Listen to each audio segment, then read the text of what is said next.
TRS-OII, questions et réponses épisode 22, quels sont les épisodes les plus visionnés?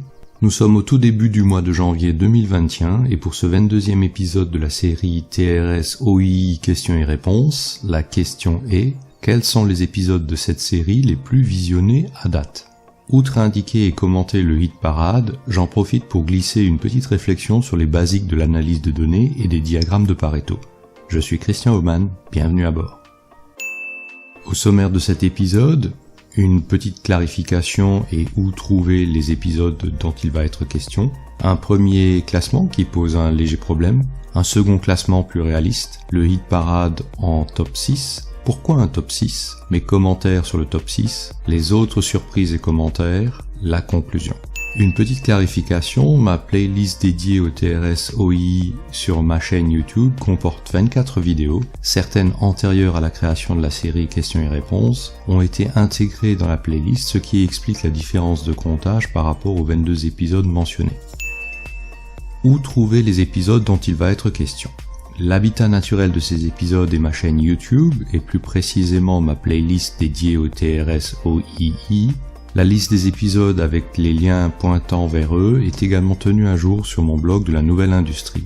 Vous trouverez les adresses de la playlist et de cette page de mon blog dans le descriptif de cette vidéo sur ma chaîne YouTube. Passons sans plus tarder au classement et voyons quels sont les épisodes de cette série qui obtiennent les scores les plus élevés. Premier classement. Le classement est le suivant, donné par le rang de chaque vidéo. L'indice est un identifiant propre à chaque vidéo, tout comme le titre. Le nombre de vues est celui cumulé depuis la mise en ligne de chaque vidéo jusqu'à la date du relevé. Si vous parcourez rapidement la liste, selon votre sensibilité, vous serez surpris ou conforté par ce classement. Si vous avez l'habitude de l'analyse de données et ou un esprit analytique et critique, vous remarquerez un biais possible dans ce classement. En effet, les vidéos les plus anciennes bénéficient d'un avantage puisqu'elles ont eu l'opportunité d'accumuler plus de vues sur la durée que les vidéos les plus récentes. Pour limiter ce biais, je vous propose un classement basé sur le nombre de vues par jour, calculé par le nombre de vues totales divisé par le nombre de jours d'affichage de chaque vidéo. Le classement devient alors celui-ci. Pour faciliter le repérage des changements dans le classement, voyez la succession des lettres d'indice.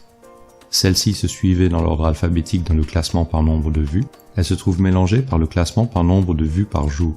Si cette astuce simple consistant à calculer le nombre de vues par jour n'élimine pas totalement le biais de la durée d'exposition, elle le modère et permet l'analyse d'une situation plus proche de la réalité. Voyons le top 6 de ce classement des 22 épisodes.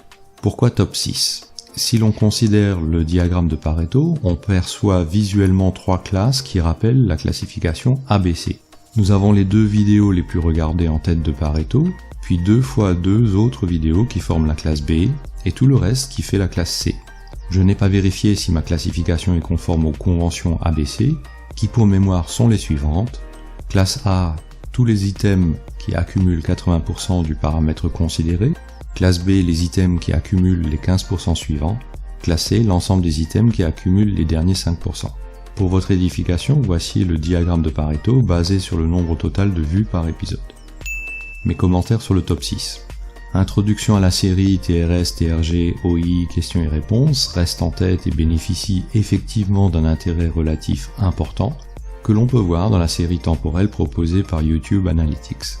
Trouver l'épisode À quoi sert le TRG dans les premiers du classement ne me surprend pas dans la mesure où la distinction entre TRS et TRG n'est pas toujours évidente. De ce fait, c'est une question que doivent se poser de nombreuses personnes confrontées à ces indicateurs. À noter que cet épisode score nettement mieux que de nombreuses autres vidéos de ma chaîne, preuve de son succès. À la troisième place, la performance TRS-OI n'est pas qu'une affaire de maintenance, aborde un mythe, celui qui veut que le TRS est lié à la maintenance, héritage de la TPM, Total Productive Maintenance. Comme pour l'épisode précédent, je présume que de nombreuses personnes essayent de comprendre qui est en charge et qui peut contribuer aux améliorations de performance. Quatrième du classement, l'épisode 21, les micro-arrêts.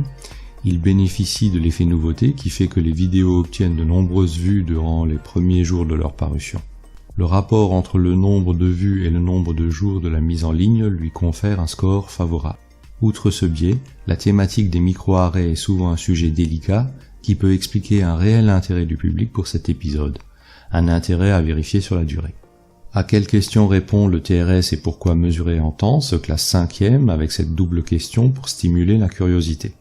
N'est-il pas curieux en effet qu'un indicateur qui est le ratio entre la production bonne et la production théoriquement réalisable se base le plus souvent sur des mesures de temps? La réponse est apportée par cet épisode. 6e et dernier de ce hit parade, TRS, TRG et les 16 types de pertes selon TPM, c'est le premier d'une série de 3. Il aborde les 8 premiers types de pertes, ceux liés à l'équipement. Ce sont ces types qui concernent probablement davantage de dimensions techniques qui vont intéresser les opérationnels. Les 2 épisodes couvrant les autres types de pertes sont respectivement à la 13e et 14e place de ce palmarès. Quelles autres surprises ou commentaires le classement m'inspire-t-il? La norme NFE 60182 intéresse assez peu, semble-t-il, tout comme le futur 4.0 pour le TRS. Pour ce dernier, et étant donné le hype autour du 4.0, cela me surprend un peu. 5 affirmations pour un vrai ou faux obtient un score faible ou moyen selon le système de classement. Je pensais que ce format pouvait plaire. N'hésitez pas à commenter sur ma chaîne YouTube pour partager votre avis. Je suis assez satisfait du score de ma petite histoire du GPS pour expliquer le TRS, et quelque peu surpris que l'épisode sur la tricherie et démasquer les tricheurs ne se classe pas mieux que cela.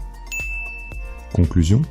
Avec cet épisode, je cède à la tradition des bilans et rétrospectives, si courants dans les premiers et derniers jours d'une année.